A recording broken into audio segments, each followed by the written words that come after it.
Bon matin. Bonjour, monsieur. Bonjour. Je me présente, je suis Linda. Linda. Oui. Puis qu'est-ce que vous faites à la régie? Moi, je suis chauffeuse de camion latéral. Je Ah oui? ramasse domicile back-à-back.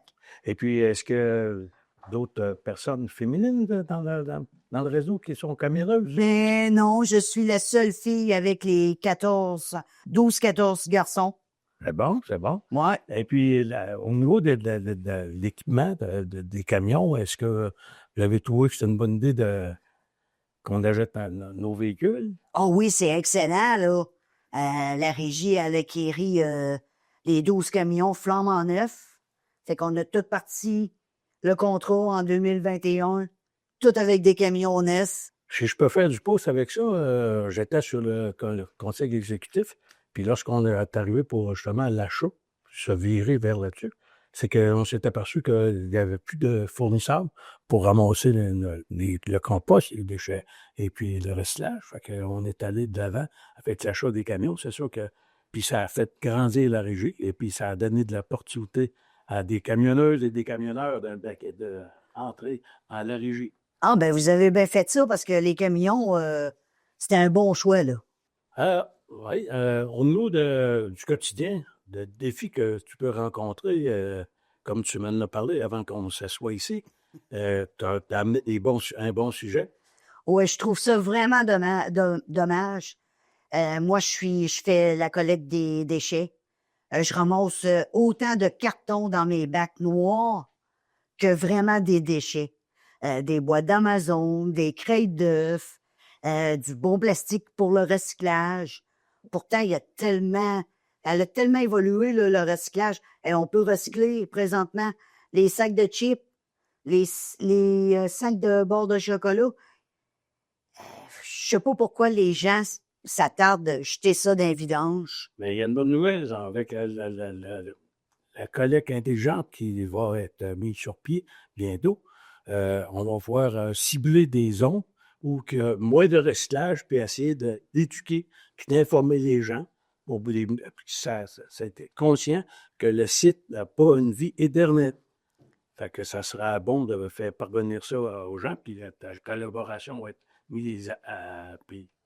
Votre rôle, vous, auprès de, mettons, la régie, qu'est-ce que vous avez fait pour la régie, là? Ben moi, comme élu municipal, j'ai été nommé par ma municipalité pour être sur le comité conseil d'administration de la régie régionale.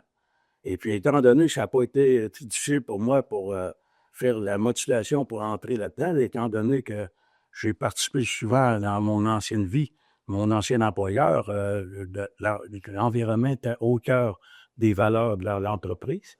Fait que ça n'a pas été difficile pour moi d'acquérir ça. Et puis, comme je trouve à faire le pas entre le conseil d'administration et la ville et les citoyens par rapport à la régie pour tous les nouveaux développements qu'il y a.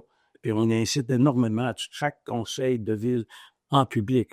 On a une capsule pour justement dire aux gens, bien, faites le compostage. Comme je dis, le compostage, c'est moins d'enfouissement. Ça veut dire que ça coûte moins cher aux contribuables. Recycler, c'est un autofinancement qui se fait. Mais quand on nous jette, bien, on fouille dans vos poches, tout simplement. Le quota de part augmente, fait que tout ça, il faut être moins au niveau de déchets et de jeter. Fait que c'est ça mon rôle présentement. Et puis sur le conseil exécutif, comme on a parlé tantôt, avec justement l'achat des camions et puis avec tous les nouveaux projets qui s'en viennent. Fait que ça va être intéressant de développer encore plus. Ah, ben ça, c'est le fun à entendre, ça. Avez-vous des problèmes, vous, à Cap Santé, vu que vous êtes conseiller? C'est quoi vos gros défis? Le défi, on a eu un défi là, depuis l'hiver passé. On avait 3 conteneurs, et puis c'était des conteneurs qui étaient seulement un qui était déchet. Et ce qui est arrivé, c'est qu'on a eu un énorme monde qui venait énormément jeter. Fait qu'on a retiré des conteneurs, on a gardé seulement qu'un. Fait que je pourrais inciter, puis on passe la parole, inciter, si tu te déplaces pour venir à l'hôtel de ville, donner tes déchets ou ton recyclage ou toutes sortes d'affaires, mais déplace-toi vers le site de Neuville, justement, où c'est pas plus long, puis ça va être plus valorisant au niveau des matériaux qu'ils veulent jeter ou qu'ils veulent recycler. OK, ça veut dire les citoyens envoyaient n'importe quoi dans n'importe quel contenant. Exactement. Et puis dans mon district, j'insiste énormément le monde au compostage. Dire qu'il va y avoir des bébites, ils ont fait de même. Il y a des formules, il y a dire lorsque tu as un poulet, ben, tu peux le mettre dans le petit sac de plastique, tu le mets au congélateur, puis la journée de la cueillette, on le sort, puis on l'envoie dans le bac. Ben, fait que demain, il n'y a pas de rien qui se fait. Puis dites-vous que le déchet est beaucoup plus pesant. Fait que, étant donné qu'il faut faire de l'enfouissement, et puis c'est à la tonne qu'on est chargé, fait que moins qu'on va avoir de déchets, mieux que ça va être. Puis le compostage, ben, c'est bon pour tout le monde. Encore cette semaine, on va avoir le compostage, puis les gens de la ville sont très chanceux, puis ils aiment beaucoup avoir le compostage d'une excellente qualité qu'on a. Puis c'est que je trouve aussi les citoyens, c'est qu'ils pensent que c'est seulement le gazon qui est compostable. Mais c'est faux. Ah non. Il y a tellement d'affaires compostables, là. Les filtres à café, les crêtes d'œufs. C'est beaucoup, beaucoup d'affaires. Un os de T-bone. Exactement, des coquilles d'œufs, des bleus d'oignons, les Oui. patates, tout est compostable. Puis c'est du pot. Quand on parle de pot, on parle d'une balance, puis on est chargé selon le tonnage pour l'enfouissement. C'est ça. Plus on va diminuer, justement, arriver avec un déchet zéro. Toi, là, au quotidien, ta réalité est vraiment comme chauffeur, là. Tu dois rencontrer des embûches. Peux-tu nous en parler? Oui, des embûches. Les paniers de basket. Oh, ça, il faut surveiller pour les paniers de basket. C'est bien souvent... Là, des gens... Ben, les villes, ils essayent de parler aux gens, tout ça, pour leur dire, panier de basket, ça va pas dans la rue. Mettez-les au moins sur le bord de la rue, mais faut toujours surveiller les paniers parce que ça excède vis-à-vis de la chaussée. Après ça, des voitures, mais il faut être vraiment prudent.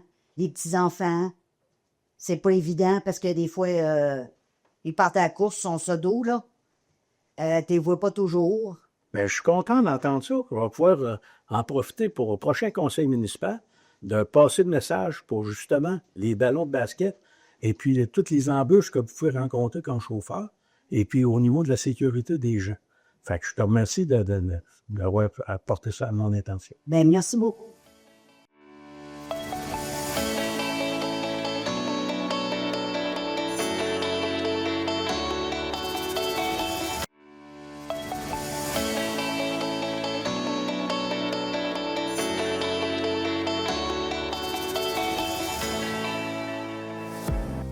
Dans Portneuf, chaque geste compte. Chaque bac sorti, chaque sac rempli, chaque choix que nous faisons a un impact sur notre environnement. C'est pourquoi la Régie régionale des matières résiduelles de Portneuf vous propose une série de capsules informatives simples et concrètes. Des vidéos qui répondent à vos questions du quotidien. Qu'est-ce qui va dans le bac vert ou brun? Quoi faire avec mes restes de table? Et où vont vraiment nos déchets?